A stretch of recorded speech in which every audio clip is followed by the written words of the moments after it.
Здраво и поздрав до сите на барање и под притисок на некои членови на нашата црква, на Евангелска црква Солкрафт. Јас денес не проповедам во мојот традиционален кафеав джемпер, туку сум во оваа црна ролка. Ми беше замерено дека 15-20 проповеди су бил се во исти джемпер.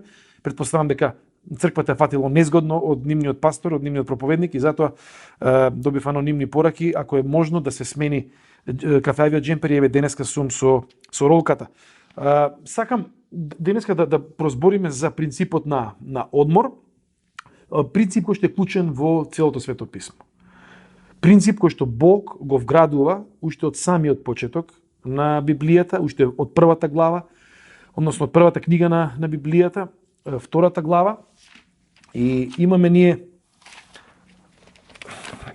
еден ваков опис во првата глава, опис на Божјото создавање, на универзумот и на планетата и на се што е на оваа наша планета. И во втората глава, втори стих вели: седмиот ден Бог ги заврши делата своји, што ги направи. И си отпочина во седмиот ден од сите дела своји што ги создаде.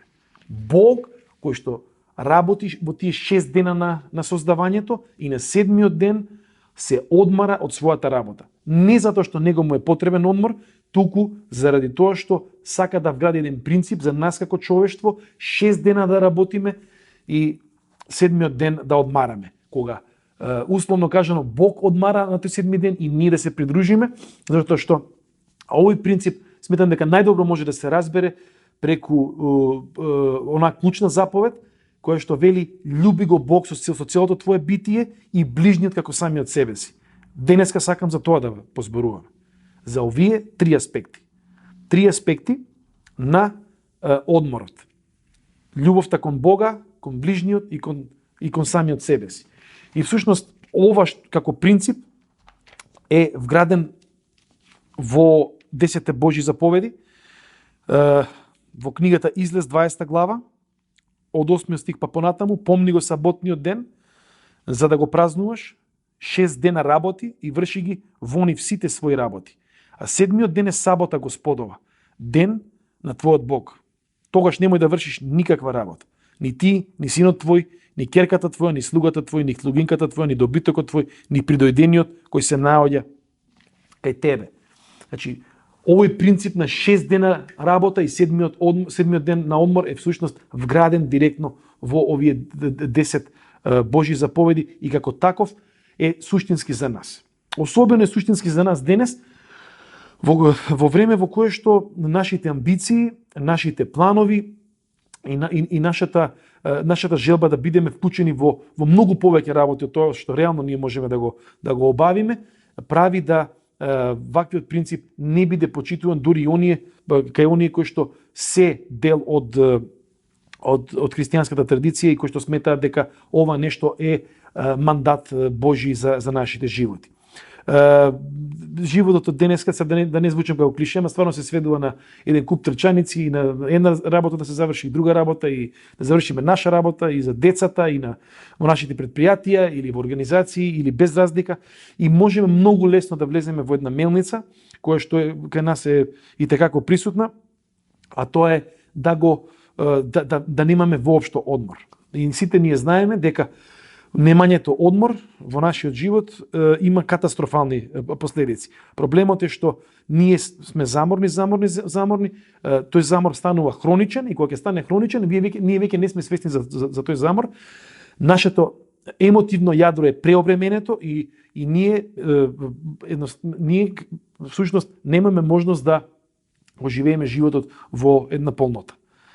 Така преморени ние не можеме да го љубиме Бог квалитетно, не можеме да го љубиме ближниот квалитетно и самите себе не можеме да се љубиме квалитетно. И Бог, знаејќи веројатно дека ќе имаме вакви тенденции, ни вели 6 дена работете, на седмиот ден одмарете. Седмиот ден како ден за одмор е всушност дел од нашата традиција, дел од нашата македонска христијанска традиција.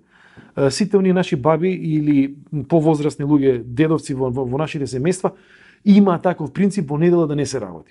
И сега тука ние како помлади знаеме да ги нападнеме, да кажеме тоа ли е христијанство, немој да переш, немој да готвиш, не е тоа христијанство суштина, ама тоа е импликација од христијанство. Значи, тоа е импликација на оваа Божја заповед да се работи 6 дена и 7 да не се работи. Јас се сеќавам тие постари од нас генерации, они сакаат се да завршат до сабота и така завршено, значи и со ручек завршено со сите тие нешта, во недела да си имаат време да отидат и во црква и да се видат, да се дружат со роднини и со пријатели. И морам да кажам дека таквото нешто од оваа перспектива е многу по внесува многу поголема доза на квалитет во нашите животи отколку трчање и одговарање на мејлови во недела, де факто работење, не знам, планирање, каков и да е видот на твојата и на мојата работа, кога ние едноставно правиме изедначување на сите денови и со самото тоа не дозволуваме да искусиме еден Божи квалитет во нашиот живот. А Покри вика вака, јас работев 6 дена и заради принципот одмарав и ве чекам да бидеме заедно. Те чекам да се молиш, те чекам да ти прозборувам преку Библијата, те чекам значи да влеземе во едно поквалитетно и подлабоко заедништво кое што Бог разбира дека можеби не е можно во оние останати 6 дена кога ние напорно работиме и ги завршуваме нашите обврски.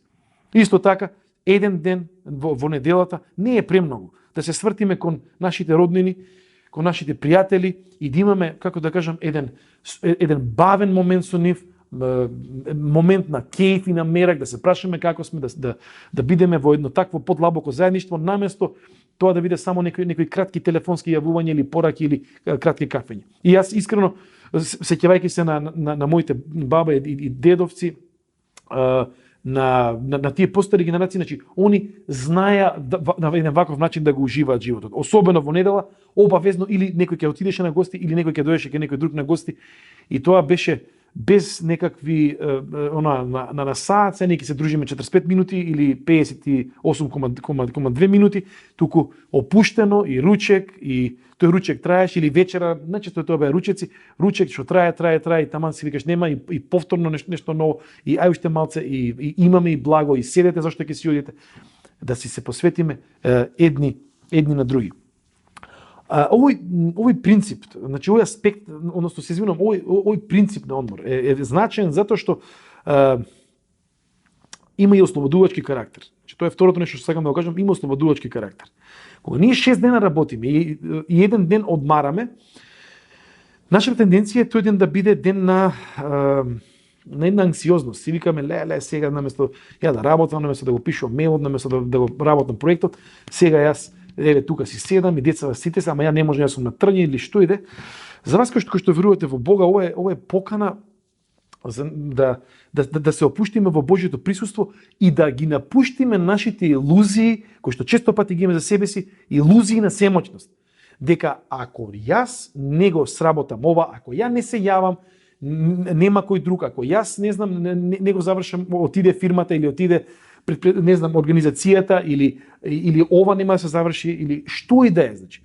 Често пати, значи, редовно знаеме да си градиме такви илузии на наша незаменливост. И сакам тука да потенцирам една многу добра и отрезнувачка македонска поговорка. Ти да не си, друг ќе беше. Ако не сум ја денеска ова да го проповедам, некој друг ќе го проповеда. Ако не си ти на тоа работно место кај што си во моментов и мислиш дека си незаменлив или незаменлива, некој друг ќе го направи тоа.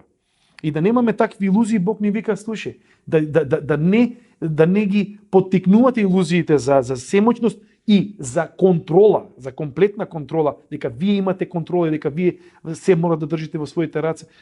Еден ден одмор. Баш заради тие тенденции кои што ни создаваат анксиозност, ако јас ова не го завршам, никој нема да го заврши. Не. И после некој време ќе видиме, и тоа јас го знам од моето животно искуство, недела 2, 3, 10 такви недели во кои што си викаш леле, отиде светот, светот се врти и годишните времења се менуваат и работата се завршува и други луѓе ќе бидеме изненадени дека ќе завршат и многу подобро од нас. И тоа едноставно е основа на нешто што е за нас суштински, а тоа е да продлабочиме нашата доверба во Бог. Да сватиме дека еден тој кој што ги држи работите во негови раце и дека сите ние други треба да имаме одмор заради таквиот факт. Ќе кажем уште еден аспект на одморот кој што е значаен и кој што е важен во таа наша анксиозност, кога ние знаеме дека можеби нема ресурси и кога, еве, како што е сега моментот, економијата не е добра и си викаш, ќе има ли плати, значи, тоа се апсолутно валидни, валидни стравови кои што еден човек, еден бизнисмен, едно семејство ги има и треба да ги има. Ама, почитувајќи го овој принцип на 6 дена работа и 7-миот ден одмор, ние оставаме простор за нешто што е за мене фантастично. А тоа е простор Бог да делува на надприродни начини. Бог да може да интервенира директно и да направи работи кои што ниту ние со нашите способности, ниту нашите колеги, ниту било кој во нашето окружување може да ги направи. И кога ние ќе ги разбереме овие нешта, кога ние ќе разбереме дека Бог не повикува еден ден во неделата да имаме одмор, кога ќе разбереме дека тоа не е само за да бидеме порелигиозни, туку дека со тоа ни се остава простор да поразговараме со себе си. Нешто што станува раритет во денешно време. Да проведеме квалитетно време со нашето семејство или со нашите блиски, подалечни пријатели, сороднини. Кога ќе увидиме дека тоа е ден во кој што ние треба уште еден чекор, два да направиме за да поразговараме со Бога. Нашите илузии за семоќност ќе почнат да се губат. Нашите илузии дека ние мораме се да контролираме и да држиме во ситуација ќе почнат, нашите прсти ќе почнат да се олабавуваат.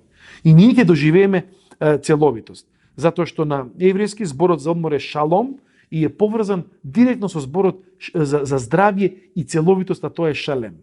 Кога ние се одмараме, ќе бидеме целовити и ќе можеме поквалитетно да ги живееме и останатите 6 дена од неделата.